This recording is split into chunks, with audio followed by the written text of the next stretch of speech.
समझ रहे, लेकिन सर अब थोड़ा सा सेक्टोरल मार्केट समझते हैं, क्योंकि कल सेक्टर्स ने बहुत इंटरेस्टिंग मूवमेंट दिखाया, सारी निगाहें वहीं टिकी थी। पहले तो सर आईटी, कल इसकी पिटाई हुई है, और बैंक हैं उन्होंने अच्छा भरपूर सपोर्ट किया। पीएसबीज देख लें या ओवरऑल निफ्टी बैंक ने बहुत दमदार प्रदर्शन दिखाया।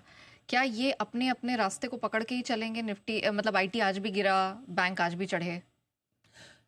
वैसे तो इस ट्रेंड में कोई खास बदलाव होना नहीं चाहिए। आईटी सेल ऑन राइज है ही, ठीक है। खाली ये कि आपको एकदम गैप से नीचे खुलने के बाद भी बेचना है कि ऊपर आए तब बेचना, उतना ही डिसाइड करना है। सिर्फ कई बार कई सारी चीज़ों में आपको डायरेक्शन क्लियर होना चाहिए। एक बार आपको डायरेक्शन क्लियर तो फिर आपको लेवल से देखने होते हैं। तो आईटी का डायरेक्शन बहुत क्लियर, दिन ही खराब चल रहे हैं इनके। दिन तो करना गलत होगा, हफ्ते महीने साल सब कुछ खराब चल रहा है इनका, है ना। इनके तो खराब ही चल रहा है सब कुछ। तो और आज फिर जो नेस्डेक 6% घटा है, ये तो भारी पड़ेगा इसमें। तो ये नेस्डेक के साथ आजकल कोरिलेशन बना के भी बैठे हुए हैं, तो आईटी तो घटने हैं। अगर रिकवरी आई बाजार में, जो कल भी हमने बात की, रिकवरी आई तो आपको बैंक से ही आएगी, और आज भी रिकवरी आई तो बैंक से ही आएगी, ठीक है। उसके अलावा कहीं से रहेगा। और पीएसयू बैंक मजबूत दिख रहे हैं। कल आपने देखा दमदार प्रदर्शन किया सारे पीएसयू बैंक ने, इंडियन बैंक वगैरह ये सब टॉप गेनर हो गए थे।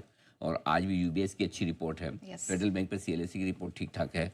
एचडीएफसी बैंक का अपडेट भी कल आ गया देर रात शाम, अपडेट भी ठीक है, तो उसका भी अभी थोड़ी देर में विश्लेषण करेंगे। एक ही चीज़ थोड़ी और देखने वाली है, जो बीच में हमने मेटल शेयरों पे खरीदारी की राय भी दी थी, थोड़ा सा मेटल पे आप थोड़ा सा टाइम है ना, आप थोड़ा रुके, हड़बड़ी और जल्दबाजी में मेटल ना खरीदें, क्योंकि मेटल में जो कोहराम मच रहा है। अब मेटल में है ना क्या है कि चाइना बड़ा प्लेयर है, और जो टैरिफ के बाद किस तरह की पोजिशनिंग बनेगी, तो थोड़ा सा इंतजार करें मेटल में। गिरावट में क्या खरीदना है? All time favourite power, no brainer power. Pharma थोड़ा, क्योंकि अगर लगाएगा भी, देखो फार्मा पे जोर से मारना होता, टैरिफ तो मार देते हैं। अब जैसे क्या कल गैप से खुल गया तो नहीं लेना है, नीचे मिलेगा तो फार्मा खरीदना है। फार्मा की गिरावट सीमित है, ठीक है। बड़ी ऊपर में प्रॉफिट बुकिंग सेलिंग आएगी, लेकिन बहुत जोर से नहीं गिरेंगे, ये अच्छी बात है। टेक्सटाइल बायोन डिप से थोड़े यहाँ पर भी इक्वेशन बदलेंगे, ठीक है। और कच्चे तेल की जो थीम हमारी इस साल की शुरुआत में, आपको याद है इस साल की शुरुआत में हमने पहली तारीख को एक ही चीज़ बोली, इस साल की हमारी सबसे बड़ी थीम है कि कच्चा तेल 55-60 आना चाहिए, ठीक है। अब बढ़ नहीं पा रहा, इस बार 75 से दम तोड़ दिया उसने, ठीक है। पिछली बार 85 से तोड़ा था, तो लोअर लो तो बना रहा है। अगर आ गया तो कच्चे तेल से जिन कंपनियों को फायदा होता है, जिसमें कोई एविएशन हो सकती है, पेंट कंपनियां हो सकती है, तेल कंपनियां हो सकती है, इनको गिरावट में, टायर इनको गिरावट में आपको खरीदना है। ये आपकी शॉपिंग लिस्ट होनी चाहिए। और इन शॉर्ट एक ही लाइन बोलता हूँ यहाँ, कि जो कंपनियां ऐसी है जिनका बिजनेस सिर्फ भारत से रिलेटेड है, सिर्फ भारत से रिलेटेड जिनका बिजनेस है, जिनका विदेश में कारोबार नहीं है, ग्लोबल मार्केट से उनका ज़्यादा लेना देना है, वही फोकस करो। फॉर एग्जाम्पल कल समीर सर बोल रहे थे फूड डिलीवरी प्लेटफॉर्म्स, पावर, इनको फर्क नहीं पड़ता, ये ज़्यादा सेफ है हमारे लिए। कच्चे तेल की गिरावट से फायदा होने वाली कंपनियां जिनको भारत में बिजनेस है, इन पे दिमाग लगाओ। और आपको ये भी बता दें कि ये सर अभी हाल फिलहाल के एनालिसिस में नहीं कह रहे, टेक्सटाइल पे तो महीनों पहले ही रिकमेंडेशन दी थी और कहा था कि अब आपके लिए सेक्टर में मौके बनेंगे। सुन लीजिए सर ने क्या एडवाइस दी थी।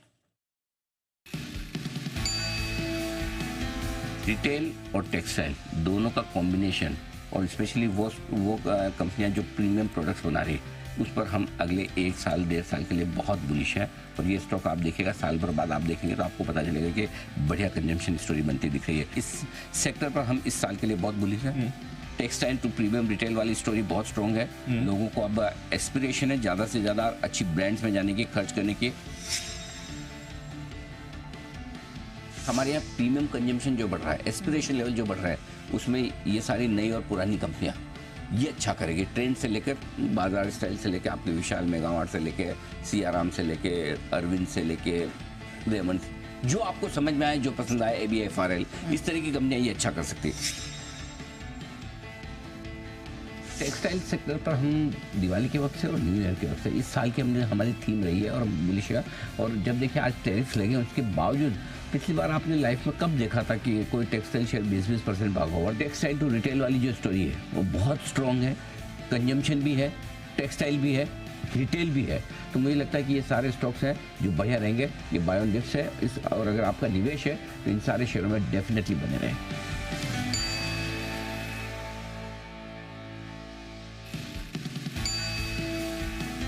पीएचयू में ज़्यादा पावर स्टॉक ज़्यादा बेहतर है। पावर डिमांड वो हो भाई साहब, क्या गजब क्या रही।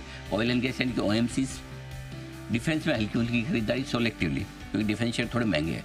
समर वाली थीम, जब भी गिरे वापस वोल्टास, वरुण बेवरेज और आपके पावर स्टॉक्स, ये जो जो आपको पसंद आए, जो भी वो, ये सारे सेक्टर्स हैं जहां पर आपको खरीदारी के मौके हैं। गर्मियों का सीजन जोरों पे है। इस बार ऑलरेडी लगभग 0.9% पावर की डिमांड पिछले साल के मुकाबले में ज़्यादा है फरवरी के महीने में। जबरदस्त डिमांड, वो ओवरनाइट पावर की जो डिमांड होती है वो आप देखिए, जबरदस्त डिमांड है पावर की और आगे बढ़ने वाली है। Power share directly indirectly, power generation, power transmission, power equipment, ये पावर से जुड़े हुए सारे सेक्टर्स हैं, इनमें बढ़िया तेजी, अच्छी मजबूती रहेगी। पावर स्टॉक्स हमें पसंद है और लगातार करें, पिछले साल के मुकाबले इस साल पावर की डिमांड बहुत स्ट्रॉन्ग है। पीएसयू स्टॉक्स के वैल्यूएशन कंफर्ट आ गए हैं। मेटल शेयरों में अच्छी तेजी है। ये सब बाय ऑन डिप्स है।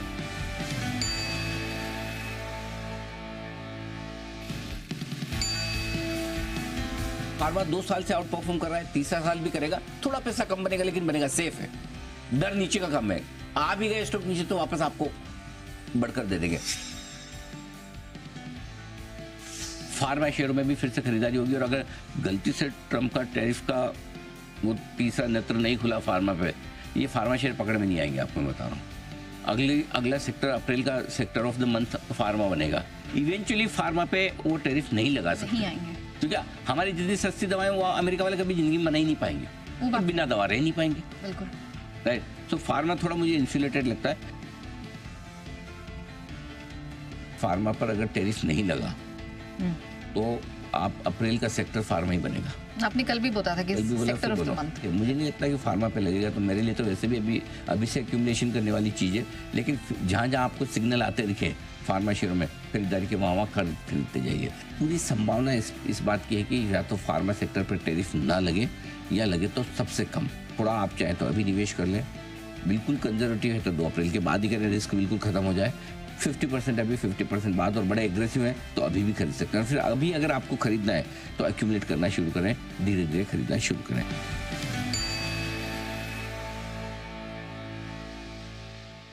तो सिर्फ टेक्सटाइल ही नहीं, पावर, फार्मा और अब क्रूड से जुड़े जितने स्टॉक्स हैं उस पर भी रखिएगा नजर। ये तमाम सेक्टर्स अब चलने के लिए तैयार हैं। इनफैक्ट मौका नहीं मिला तो अभी भी आप इस पर फोकस करके चल सकते हैं।